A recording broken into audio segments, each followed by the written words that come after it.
احادیث رہ گئی ہیں میں آپ کے سامنے رکھ رہی ہوں۔ یہ حدیث صحیحین میں بھی ہے۔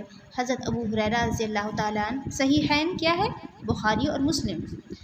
حضرت ابو ہریرہ رضی اللہ تعالیٰ عنہ فرماتے ہیں، ہم نے ایک مرتبہ جناب رسول خدا صلی اللہ علیہ وسلم سے کہا کہ یا رسول اللہ، جب ہم آپ کو دیکھتے ہیں تو ہمارے دلوں میں رقت طاری ہو جاتی ہے اور ہم اللہ والے بن جاتے ہیں، لیکن جب آپ کے پاس سے چلے جاتے ہیں تو وہ حالت نہیں رہتی، عورتوں بچوں میں پھنس جاتے ہیں، گھر باہر کے دھندوں میں لگ جاتے ہیں۔ آپ نے فرمایا، سنو، جو کیفیت تمہارے دلوں کی میرے سامنے ہوتی ہے، اگر یہی ہر وقت رہتی تو پھر فرشتے تم سے مصافحہ کرتے اور تمہاری ملاقات کو تمہارے گھروں پر آتے۔ سنو، اگر وہ تم گناہ نہ کرو تو اللہ تمہیں یہاں سے ہٹا دے اور دوسری قوم کو لے آئے جو گناہ کر کے پھر بخشش مانگے، خدا انہیں بخشے۔ ہم نے کہا، حضور صلی اللہ علیہ وسلم، یہ تو فرمائیے کہ جنت کی بنا کیا ہے؟ آپ نے فرمایا، ایک اینٹ سونے کی، ایک چاندی کی، اس کا گارا مشک خالص ہے، اس کے کنکر لؤلؤ اور یاقوت ہے، اس کی مٹی زعفران ہے۔ جنتیوں کی نعمتیں کبھی ختم نہ ہوں گی، ان کی زندگی ہمیشگی والی ہوگی، ان کے کپڑے پرانے نہ ہوں گے، ان کی جوانی فنا نہ ہوگی۔ 3 شخصوں کی دعا رد نہیں ہوتی: عادل بادشاہ، روزے دار اور مظلوم۔ سن رہی نا آپ لوگ؟ کتنی اچھی ہمارے سامنے حدیث آ گئی ہے کہ جو روزے میں ہوتا ہے، مطلب روزہ بھی ہمارا اللہ تعالیٰ کرے کہ وہ روزہ ہو جو اللہ تعالیٰ کو مطلوب ہے، تو اس کی دعا رد نہیں ہوتی۔ مظلوم کی دعا، روزے دار کی دعا اور عادل بادشاہ، یعنی کہ یہ بھی بہت بڑا مقام ہے۔ ہمیں یہ بات سمجھ میں آ رہی ہے کہ عادل، انصاف کرنے والا بادشاہ، اس کی بڑی اہمیت ہے، یعنی کہ مطلب اللہ تعالیٰ کے قریب ہے وہ بھی۔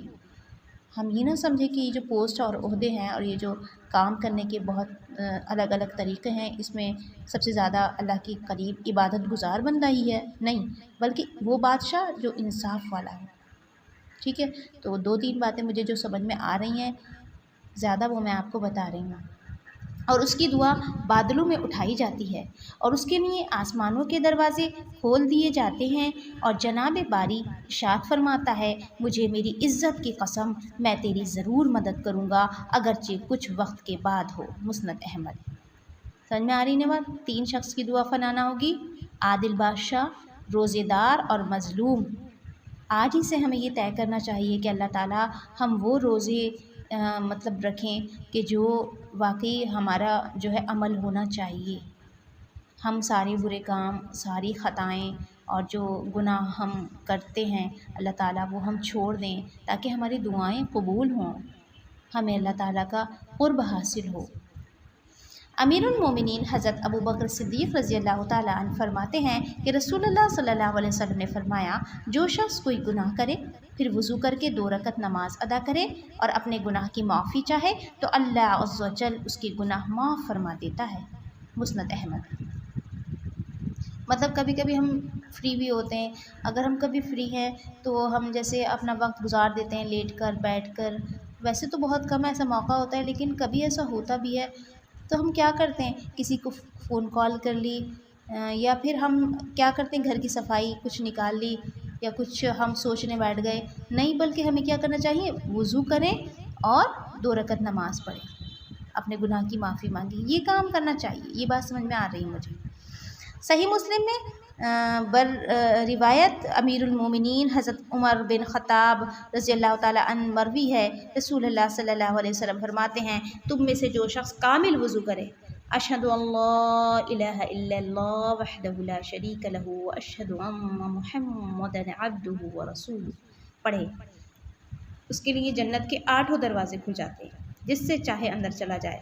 امیر المومنین حضرت عثمان بن عفان رضی اللہ تعالیٰ عنہ سنت کے مطابق وضو کرتے ہیں، پھر فرماتے ہیں، میں نے حضرت صلی اللہ علیہ وسلم سے سنا، آپ نے فرمایا، جو شخص مجھ جیسا وضو کرے پھر 2 رکعت نماز کرے جس میں اپنے دل سے باتیں نہ کرے تو اللہ تعالیٰ اس کے تمام گناہ معاف فرما دیتا ہے۔ بخاری مسلم۔ دیکھیے کتنی اچھی بات پتہ چل رہی ہے نا ہمیں، 2 رکعت نماز پڑھیں اور اپنے دل سے باتیں نہ کریں، مطلب بالکل صحیح سے پڑھیں۔ بس یہ حدیث تو حضرت عثمان رضی اللہ تعالیٰ عنہ سے، اس سے اگلی روایت حضرت عمر رضی اللہ تعالیٰ عنہ سے، اس سے اگلی روایت حضرت ابو بکر رضی اللہ تعالیٰ عنہ، اور اس سے تیسری روایت کو حضرت ابو بکر رضی اللہ تعالیٰ عنہ سے حضرت علی رضی اللہ تعالیٰ عنہ روایت کرتے ہیں۔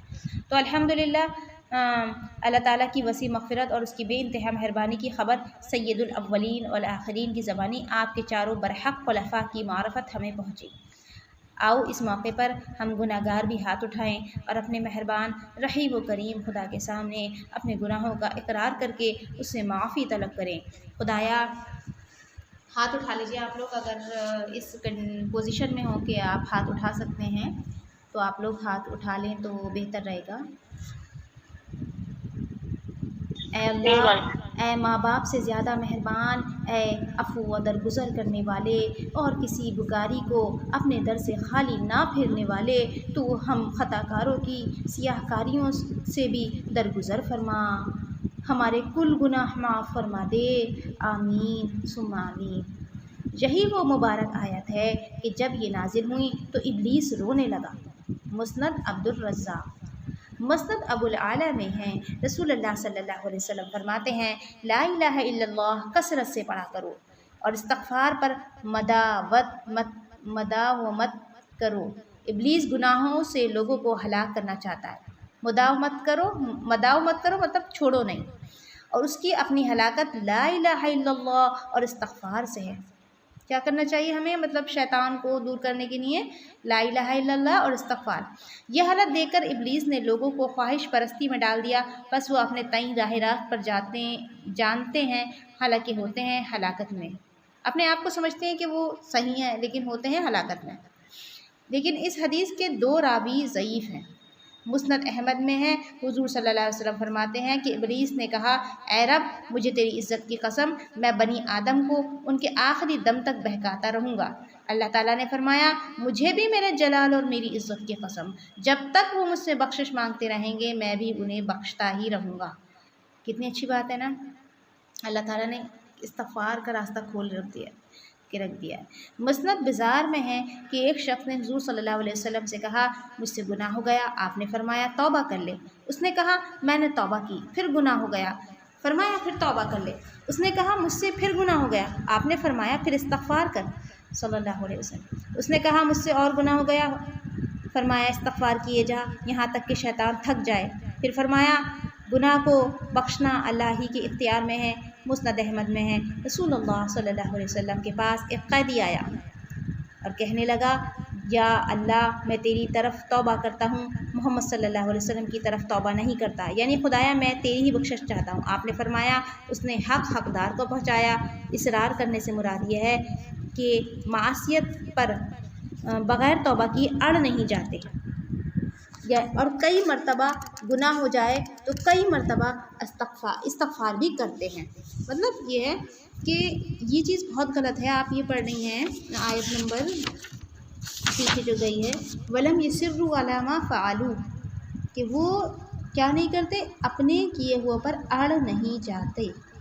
آیت نمبر 135۔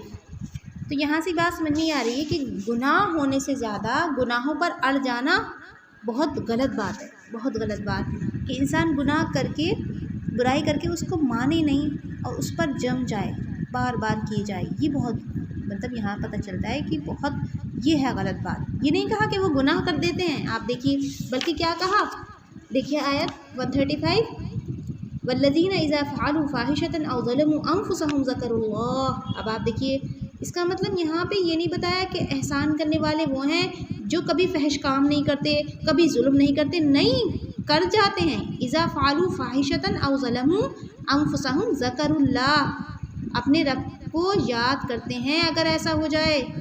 مطلب ہم کسی کو بلیم نہیں کر سکتے کہ بھائی یہ تو فحش کام کرنے والا ہے، یہ اس کی کوئی بات نہ مانو، نہیں، بلکہ ہو سکتا ہے اس نے اللہ کا ذکر کر کے معافی مانگ لی ہو، تو اللہ تعالیٰ نے ایسے ہی بندوں کو احسان کرنے والے کہا ہے۔ آگے کیا ہے؟ اگر آپ کے سامنے قرآن نہیں ہے نا تو ضرور رکھ لیا کریے۔ میں آگے کا ٹیکسٹ نہیں لگا پا رہی ہوں، مجھے ٹائم نہیں مل پا رہا کہ میں نئی PDF بنا لوں۔ فاستغفروا لذنوبہم، پھر وہ استغفار کرتے ہیں اپنے گناہوں کے لیے، یعنی کہ یہ بات ہے مین۔ ومن یغفر الذنوب الا اللہ، کون ہے بخشنے والا گناہوں کو اللہ تعالیٰ کے سوائے؟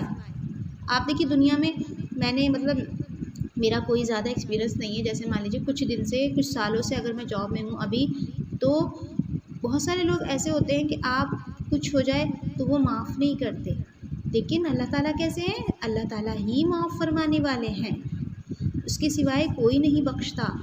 آپ دیکھیے کوئی انسان، ہم بھی کتنے کمزور ہیں نا، اگر کوئی ہمارے ساتھ زیادتی کرے یا کوئی بات کہے ہم بھول نہیں جاتے، کبھی کبھی کچھ چیزیں ہوتی ہیں ہم بھول نہیں پاتے اور ہم یاد رکھتے ہیں، ہمارے رویے میں چینج آ جاتا ہے۔ حالانکہ ہم یہ کہتے ہیں کچھ لوگوں کے لیے کہ نہیں ہمارے دل میں کوئی بھی بات نہیں ہے اور ہم کچھ بھی نہیں، واقعی نہیں ہے ہمارے دل میں کوئی ان کے لیے ہمدردی ہے، لیکن ہمارا رویہ پھر بھی چینج ہو جاتا ہے، ہم ڈرنے لگتے ہیں۔ ہمیں یہ لگتا ہے اگر ہم نے دوبارہ سے اسی طرح سے بیہیو کیا تو یہ انسان کیا نہ ہو جائے، اسی طرح سے نہ ہو جائے ہمارے ساتھ۔ لیکن اللہ تعالیٰ کیسے ہیں کہ اللہ تعالیٰ معاف کر دینے والے ہیں، اور پھر انسان جب استغفار کر کے آگے بڑھ جاتا ہے تو اللہ تعالیٰ بھول جاتے ہیں اور بالکل وہی اسی طرح سے دیتے ہیں جس طرح سے اللہ تعالیٰ پہلے دیتے تھے۔ تو یہ بات ہے کہ استغفار کے بعد انسان کیا نہیں رہتا، اللہ تعالیٰ کے لیے قابل قبول ہے وہ، ولم یصروا علی ما فعلوا، اور اڑتے نہیں ہیں اپنے کیے پر۔ مطلب ہمیں کیا نہیں کرنا چاہیے، یہ بات سمجھانا چاہیے لوگوں کو، اگر آپ کو کبھی سمجھانے کا موقع ملے کہ گناہ کر کے اڑ نہیں جانا، اس پر اصرار نہیں کرنا۔ اگر ہو گیا بار بار کسی کو بتائیں نہیں کہ مجھ سے یہ گناہ ہو گیا، مجھ سے یہ گناہ ہو گیا، نہیں، اپنے رب کے پاس جا کر فوراً کے فوراً استغفار کریے، پھر گناہ ہو جائے پھر استغفار کر لیجیے، لیکن اڑیے نہیں کہ میں نے تو یہ گناہ معافی کے بعد صحیح ہو جائیں گے، اللہ تعالیٰ معاف کر دیں گے تو پھر میں دوبارہ سے انسان اندر سے پھسل جائے۔ نہیں، یہ نہیں کرنا ہے، یہ نہیں سوچنا کہ اللہ تعالیٰ تو معاف کرنے والے ہیں چلو کر لیتے ہیں، نہیں، بلکہ انجانے میں، مجبوری میں دوبارہ سے کوئی گناہ ہو گیا، اب انسان کیا کرے، سوچے میں نے تو 2-4 بار معافی مانگ لی، اب اللہ تعالیٰ کیا معاف کریں گے مجھے بار بار، نہیں، ہمیں اللہ تعالیٰ سے معافی مانگنا چاہیے، یہ بات ہمیں سمجھ میں آ رہی ہے، بار بار بار بار معافی مانگنا چاہیے، کیونکہ ہم انسان ہیں، کمزور ہیں، شیطان ہمارے ساتھ ہے، نفس ہمارے ساتھ ہے، ہم کبھی یہ نہیں کہہ سکتے کہ اب مجھ سے شاید کوئی گناہ نہیں ہوگا، نہیں، ایسا بھی نہیں ہو، ایسا نہیں، ٹھیک ہے۔ چلیے، مسند ابو الاعلیٰ میں ہے، رسول اللہ صلی اللہ علیہ وسلم فرماتے ہیں وہ اصرار کرنے والا اور اڑنے والا نہیں جو استغفار کرتا رہتا ہے، اگرچہ بالفرض اس سے ایک دن میں 70 مرتبہ بھی گناہ ہو جائے۔ کتنی اچھی بات ہے نا۔ پھر فرمایا کہ وہ جانتے ہوں، یعنی اس بات کو اللہ تعالیٰ توبہ قبول کرنے والا، جیسے اور جگہ ہے الم یعلموا ان اللہ یقبل التوبۃ عن عبادہ، کیا یہ نہیں جانتے کہ اللہ تعالیٰ اپنے بندوں کی توبہ قبول کرتا ہے؟ اور جگہ ومن یعمل سوءا او یظلم نفسہ، جو شخص کوئی برا کام کر لے یا گناہ کر کے اپنی جان پر ظلم کرے پھر اللہ تعالیٰ سے بخشش طلب کرے تو وہ دیکھ لے گا کہ اللہ عز و جل بخشش کرنے والا مہربان ہے۔ مسند ہے، یہ قرآن کریم کی اور جگہ سے وضاحت کی گئی ان آیات سے۔ مسند احمد میں ہے، رسول اللہ صلی اللہ علیہ وسلم نے منبر پر فرمایا بیان، لوگو تم اوروں پر رحم کرو، اللہ تعالیٰ تم پر رحم کرے گا، لوگو تم دوسروں کی خطائیں معاف کر دو، اللہ تعالیٰ تمہارے گناہوں کو بخش دے گا، باتیں بنانے والوں کو ویل ہے یعنی کہ تباہی، گناہ پر جم جانے والوں کو ویل ہے یعنی کہ تباہی ہے۔ تو ہمیں کیا نہیں کرنا چاہیے، باتیں نہیں بنانی چاہیے بے وجہ کی، گناہ پر کسی اگر ہیں تو مطلب اللہ تعالیٰ سے جو ہے معافی مانگنے کے بعد یہ کہنا چاہیے کہ اللہ تعالیٰ میں اگر کسی گناہ پر ہوں تو مجھے میری اصلاح کر دے اور مجھے اس گناہ پر سے ہٹا لے، کیونکہ ہو سکتا ہے کہ کچھ چیزیں اب ہمارے پاس نالج ایک دم پرفیکٹ والی تو نہیں ہے، قرآن کے علاوہ احادیث ہمارے سامنے ہیں، ہم کچھ کو مستند مانتے تو ہیں، لیکن 100% ہمارے پاس کوئی وہ تو نہیں ہے اللہ تعالیٰ کے الفاظ لکھے ہوئے کہ یہ حدیث صحیح، مطلب یہ تو نہیں ہے نا۔ تو ہم تو اللہ تعالیٰ سے یہی کہنا چاہیے کہ اللہ تعالیٰ یہ قرآن آج ہمارے سامنے ہے اور اس کے علاوہ ہم سے سمجھنے سمجھانے میں کہیں غلطی ہو گئی اور کوئی عمل ہم ایسا کر رہے ہوں یا بات ایسی کہہ رہے ہوں کہ جو صحیح نہیں ہو، اللہ تعالیٰ ہماری رہنمائی فرما دے، ہمارے دلوں کی اصلاح کر دے۔ یہ دعا بھی مانگا کریے، میں نے پڑھی ہے، اللہم اصلح لی قلبی، اے اللہ میرے دل کی اصلاح کر دے، کیونکہ دیکھیے جب دل انسان کا صحیح ہوتا ہے تو ہی سب کچھ صحیح ہو سکتا ہے۔ چلیے آگے سنیے، پھر فرمایا ان کاموں کے بدلے ان کی جزا مغفرت ہے اور طرح طرح کی بہتی نہروں والی جنت ہے جس میں وہ ہمیشہ رہیں گے، یہ بڑے اچھے عامل ہیں۔ اچھا، تو یہ عامل کی بات ہے یعنی کہ کام کرنے والوں کی۔ اب ہمیں آج تھوڑا سا اللہ تعالیٰ نے ان آیات میں یہ روشنی ڈالی ہے کہ احسان کرنے والے کون ہیں، متقی کون ہیں، تو اب تقویٰ کرنے سے مراد صرف اتنا نہیں سمجھنا ہے کہ ہاں تقویٰ والے وہ جو ہر وقت اللہ کی عبادت میں رہ کے رہیں، تسبیح و نماز پکڑ لیں، بس نہیں، بلکہ خرچ کرنے والے، ہر طرح کے حالات میں غصے کو پی جانے والے، اور لوگوں سے معافی مانگ لینے والے، لوگوں کو معاف کر دینے والے۔ اگر کہیں کبھی کوئی فحش بات، بری بات، ظلم ہو جائے تو فوراً اللہ تعالیٰ کا ذکر کرنے والے۔ اللہ تعالیٰ سے دیکھیے دو چیزیں ہیں یہاں آیت میں، انفسہم ذکروا اللہ فاستغفروا، اللہ تعالیٰ کو اپنے نفس میں یاد کرنے والے، انفس کہتے ہیں دل ہی دل میں فوراً اللہ تعالیٰ کو یاد کرنے والے، بخشش مانگنے والے اپنے گناہوں کی۔ کون بخشتا ہے گناہ اللہ کے سوائے، نہیں اڑ جاتے ہیں اپنے جو کیے پر، اور وہ جانتے ہیں۔ ٹھیک ہے، تو یہاں مطلب یہ ہے، یہ تقویٰ ہے، یہ احسان ہے کہ انسان لوگوں کو معاف کر دے، معافی مانگ لے، گناہ ہو جائے فوراً اللہ کا ذکر عام کرے، اپنے دل میں فوراً یاد کرے، استغفار کرتا رہے، گناہ پر اڑ نہیں جائے۔ یہ ہیں چیزیں جو جنت میں لے جانے والی ہیں۔ ٹھیک ہے، تو کوئی بات نہیں سمجھ میں آئی ہو تو بتا سکتی ہیں۔